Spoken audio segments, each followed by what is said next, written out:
Healthcare access. I mentioned this at the last meeting.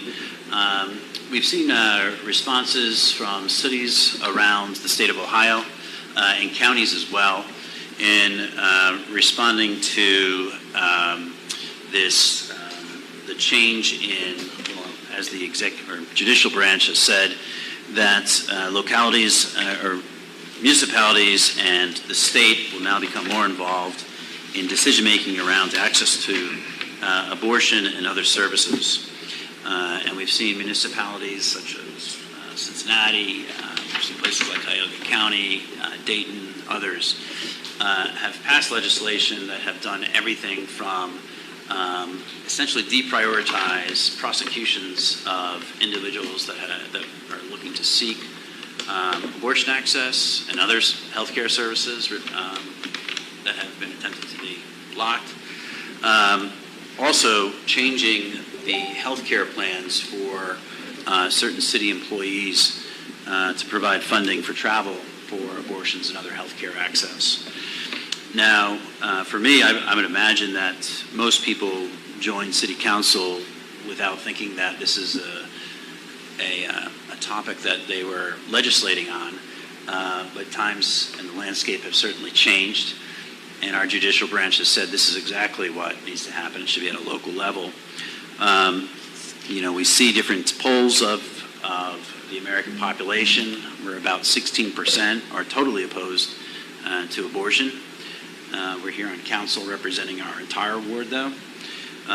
So I was going to put forward legislation or suggestion for legislation on the conference agenda for the next meeting based upon what I read in Cincinnati to see what council would like to do. Regardless of which way people think on the issue or whatever, I do think our voice should be heard on it.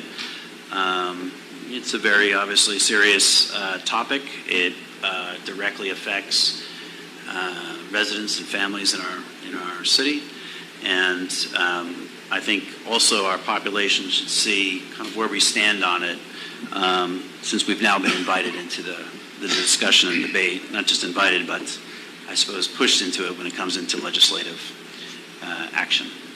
I could send that around and I might send you what other cities have passed, so I can send it on to council to see what others have done. There's been a variation of things. I've tried to collect a few things, so I can send on to council. Do you want it on the agenda, on his agenda next time, or let's keep it a discussion? I like to see it as I think it's a priority, so I like to see it as a agenda item, and then if people want to amend it, we can do so or reject it. And so I would first go with the Cincinnati legislation, and then if people see what other cities have done or want to revise it, that gives them an option. But I'll send it on to you this week so people can review it. So, Mr. Mayor, are you saying that the cities are going against what the governor has already? The governor, and I would say also the attorney general, because like if you look at the case of the 10-year-old child that was really recently made the news. Yeah. My personal opinion, you had an attorney general, his first thing was to doubt it and contribute to that reaction to issues around, sexual violence and rape, which I thought was bad. But it's been a reaction to that. Basically, it's 6 weeks and so forth. And so if it goes beyond 6 weeks and other stipulations, then they're denying women access to it. And so, again, this directly affects our residents, and whichever way people want to, I can send down the legislation to read to see how other municipalities have responded. But I think it's critically important, and the reason why I want to move kind of forward on just saying one way or the other, I'd stress that multiple municipalities have already passed this legislation, and we're kind of slow to it. did they pass it as an ordinance or a resolution? Do you know? I think it was an ordinance because it affected funding for health care and city workers. Depends, I should say. Do we have the authority to legislate on abortions? I thought it was went down to the states and not. Refer to the solicitor on that. I thought it was the governor. I personally have no interest in trying to tell the state what to do or not to do, whether it be through resolution or ordinance. I would rather deal with the business at hand, the everyday. I mean, if you look at our jobs are somewhat boring, I guess, in the sense that do we have drinking water? Are the drains working? Is the electric working properly? Are we taking care of the phone calls that our ward members of our ward call and request us to take care of? Are we seeing to their personal needs and property? Are we taking care of asphalts and picking up trash and a whole lot of things that we deal with?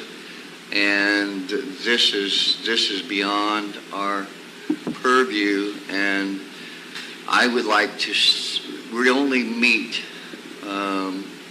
every 2 weeks, and we're only here for a few hours that we're here.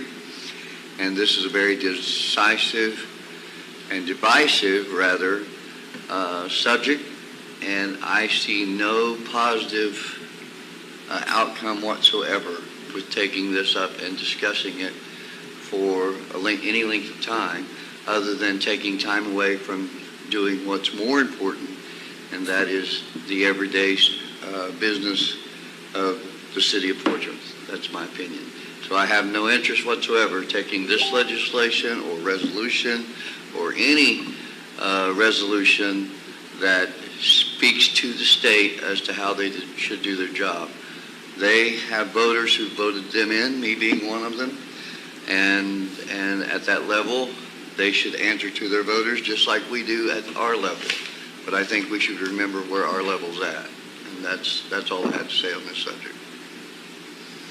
I would just point out that, again, if you look at the legislation in other places that passed, it's affecting the health care packages of their city workers and obviously the access to health care for women in the city. And so it could be a question about prioritizing. And again, it has to do with directing city departments also on how to respond to the issue. There's also lists of women's organizations throughout the state that have been supportive of these legislative actions by these cities and municipalities that are also emphasized. Why don't we do this? Why don't we take a vote on whether to move it on or leave it as a discussion, whatever you want to do, but obviously there's differing opinions that there probably needs to be a vote on this one, what to do with it. To move it to what? To keep it as a discussion or to move it on to If it goes to the agenda, city manager's agenda. if it goes to the agenda, then people can look at the legislation that's been passed elsewhere and see, again, other municipalities have done this. To answer the question, do municipalities legislate on this? This is where multiple cities in Ohio County have done this. So if people don't want to, I would just suggest, I appreciate that it's divisive for some, but I mean, at the end of the day, first of all, I was encouraged to do this by male and female voters in my ward. But I would say that if people don't want to move forward with it, you just vote it down. You don't move it forward on the conference agenda. And it's very. I mentioned it to John before he left that I would just send him the legislation from Cincinnati. If people are opposed to, moving forward with issues like this for our city, you just vote it down. You don't, whatever. Okay. Alternative number 4. So move it on to the city manager's agenda. You'll forward the email, and then we'll get it onto your agenda and move on from there. Or Is that not, good? whatever people Or not, want. Right. or not. Yep. Is that good with everybody? Finally, then, the Cytoville investment.